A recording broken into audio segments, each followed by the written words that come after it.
Mes slides sont en anglais. Vous préférez avoir... Avec la contrainte du temps, je ne veux pas passer beaucoup de temps en train de trouver la traduction. Vous ne pouvez pas réfléchir en deux temps, c'est ça? Je peux. Alors,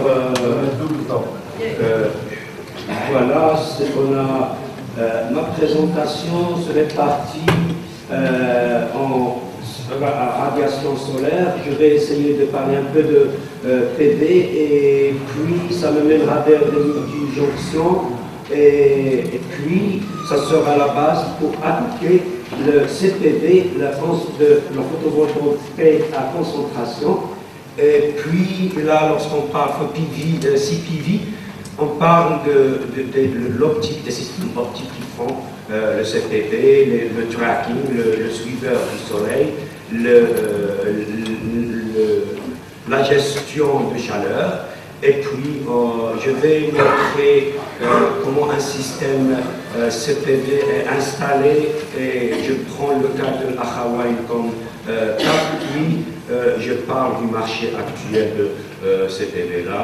C'est une carte qui montre le DNI, le Direct Normal Irradiance pour le globe. Et bien sûr, vous en avez vu. Mais là, j'insiste sur le DNI parce que le CPV, c'est surtout le DNI. D'accord? Et là, je montre une carte de le potentiel de production électrique des cellules photovoltaïques de capacité de 1 kW orientées vers l'équateur à un angle optimal. Et aussi l'irradiation globale. Alors, en bas, vous avez la production annuelle électrique de ces panneaux de 1 kW et là, le global irradiance. Ceci me mène parler avec de l'UPV. Bien sûr, mon collègue vient de parler du UPV, c'est tout simple. Rayonnement solaire qui produit de l'électricité sans aucun cycle thermique, réaction chimique, processus mécanique. Là, je montre le coût des cellules PV et vous remarquez que le panneau, le générateur PV, que le panneau du PV, ça veut dire les semi-conducteurs, les matériaux semi-conducteurs, constituent le 3/4 du prix. Alors, si on parle du coût qui est élevé, c'est à cause de ça. Alors, vous trouvez des moyens pour réduire ce coût aidera dans le learning curve du PV et aidera aussi à introduire de nouveaux concepts. Bien sûr, lorsqu'on parle de PV silicone, à base de silicone, monocristallin, polycristallin, thin film and organic cells, ça c'est pas mon but pour aujourd'hui. Mon but pour aujourd'hui, c'est de parler de multi-jonctions qui servent pour le CPV. Alors là, avant de quitter le photovoltaïque général, la référence de Boyson, qui est donnée là, donne un rendement de 31% pour les cellules à base pour les cellules PV. Et là, ceci peut être ceci peut être expliqué si on regarde le spectre de distribution du rayonnement solaire contre les longueurs d'onde. On remarque que le spectre global a air mass ratio, un rapport de l'air masse de 1,5 est donné par la cour rouge. Ce qui veut dire que l'énergie valable pour les cellules bases de silicone est donnée par la cour bleue. Chose qui a été expliquée un peu par le collègue tunisien tout à l'heure. Okay. Et considérons l'électron hole pair qui dépasse le Ig. Et là, bien sûr, le cercle cell actuel, c'est cette partie du spectre qu'il utilise. Ceci, ce qu'on veut, c'est de prendre le maximum du spectre solaire, de l'énergie qui est reçue de ce spectre. On fait ça à travers les multijonctions, ça veut dire du sandwiching de différents semi-conducteurs. Exemple qui est ici, d'accord? Exemple de celui de multi, si vous remarquez. Et ici, pour le silicone, beaucoup d'énergie est perdue en chaleur et n'est pas absorbée par la jonction. Par contre, là, la plupart du spectre elle est utilisée. D'accord?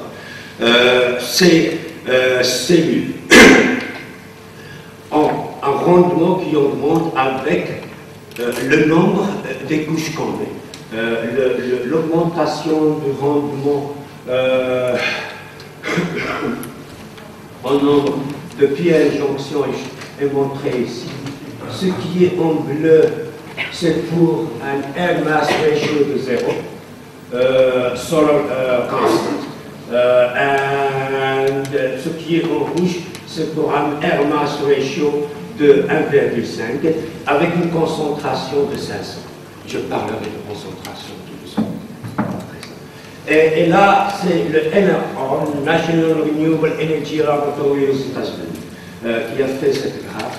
Et ça montre que la meilleure cellule de multijonction est à peu près à 43,5%. Un rendement très élevé. Maintenant, le site, je l'ai constaté il y a quelques jours, mais j'ai entendu que par le professeur, par notre collègue professeur, alors là, qui font cette technologie. L'idée en général, c'est de diminuer le coût des matériaux semi-conducteurs en utilisant des lentilles optiques. Des lentilles optiques ou des miroirs. Alors, comme vous voyez là, la surface d'une cellule de quelques centimètres, dizaines peut-être, au carré, là, on a une surface de 1 mm au carré. Et on utilise lentille ou miroir pour converger la lumière vers cette petite surface. Ça veut dire diminuer le coût de ce. Là, des exemples en utilisant Fresnel's lens et en utilisant des miroirs réflectifs. Ok? Alors, comme j'ai dit tout à l'heure, l'idée de CPV, c'est de prendre le DNI. Ça veut dire qu'une petite déviation de la radiation solaire, l'angle d'incidence, peut, si la cellule est petite, peut causer le rayon d'être hors la région qu'on veut. Alors, pour qu'on puisse capter, ça, on utilise ce qu'on appelle des éléments optiques secondaires. Et les éléments optiques secondaires sont de différentes formes, avec des différents rendements à de différents angles d'acceptance. Alors, c'est un autre moyen aussi de concentrer la lumière. Maintenant, les classes de CPV peuvent être haute concentration, où la concentration dépasse les 400 fois le rayonnement solaire, ça veut dire la concentration est de 400 ou plus, et là on utilise celui de midi-dioxyde. Concentration moyenne, qui est à peu du rang de 3 fois à 100 fois ce qu'on appelle sol, et là on utilise silicons related semiconductor materials. Enhanced concentration modules qui ont un rendement moins de 3. Et là, on utilise des silicon modules. La deuxième part de concentration, c'est de suivre le Soleil. Comme on sait, le Soleil change de position pendant les différentes saisons de l'année. Là, on montre pour les différentes latitudes et longitudes le mouvement du Soleil dans le ciel. Et il faut suivre ce Soleil pour avoir le DA. On utilise des suiveurs qui doivent supporter des panneaux qui sont horizontales. Ça veut dire qu'en faisant le design, il faut prendre en considération que le support doit supporter les vents à haute vitesse. Le design aussi, puisqu'on parle des cellules qui concentrent, doivent prendre en considération aussi que chaque module est orienté vers le Soleil, comme est montré ici. Chaque module doit être orienté vers le Soleil. Et le tracking d'habitude ou le suiveur fonctionne en général à travers des moteurs électriques. Actuellement, il y a des systèmes hydrauliques qui fonctionnent, qui font ça. On a des étudiants qui ont fait du travail là-dessus. Professeur, si vous switchez en anglais, on finit dans 2 minutes? I don't promise, but I will put it full speed, okay? So now we'll join the 2-ax pedestal tracker. That's the type of tracker that's common. Elevation usually of the pillar is about 10 meters or higher. The plates are usually around 100 meters square. Another type of tracking is the turntable tracking. Mais là, c'est nous qui sommes super bouclés. Le turntable tracking. Et là, c'est une autre façon de faire. L'avantage de ça, c'est que c'est facile à accéder, mais c'est cher à faire. Maintenant, le tracking, on fait le tracking à travers des logiciels qui sont là. Les astronomes nous ont déjà donné pas mal de background sur le mouvement du Soleil, et les ordinateurs peuvent suivre le Soleil. On a besoin d'une référence pour faire ça. Et d'une montre. D'abord, l'ordinateur a une montre qui peut faire la chose.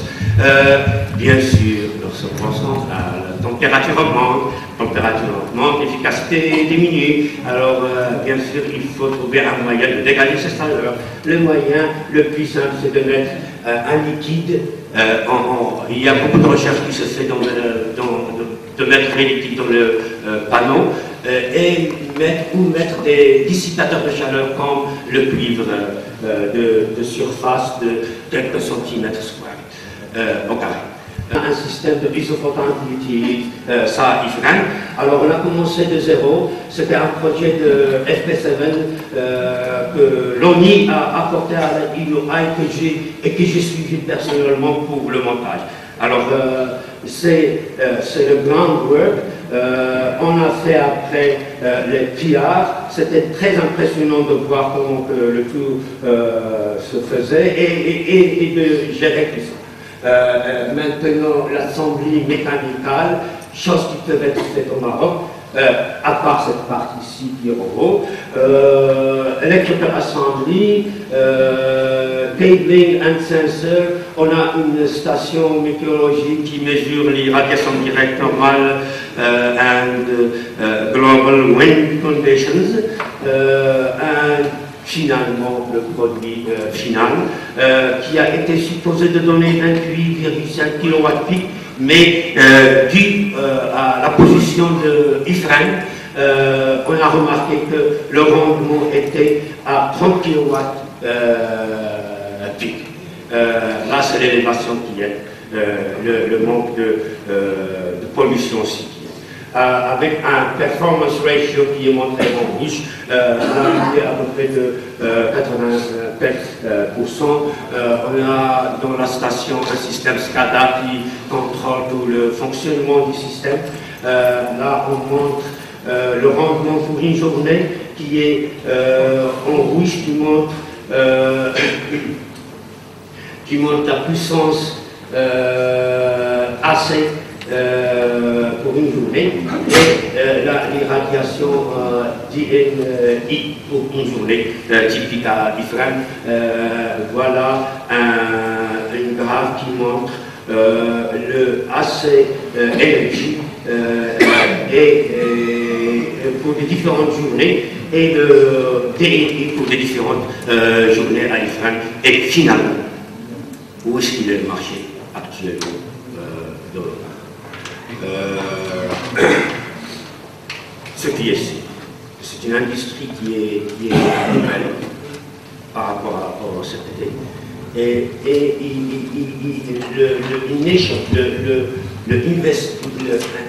l'investissement initial est élevé. Mais il est par rapport au rendement, il devient vraiment efficacement innovant. Oui, mais sans incitation pour l'installation. Je ne vais pas parler de ça. Quand je continue ma discussion, on peut en discuter après. Surtout venant de vous, je suis étonné, madame.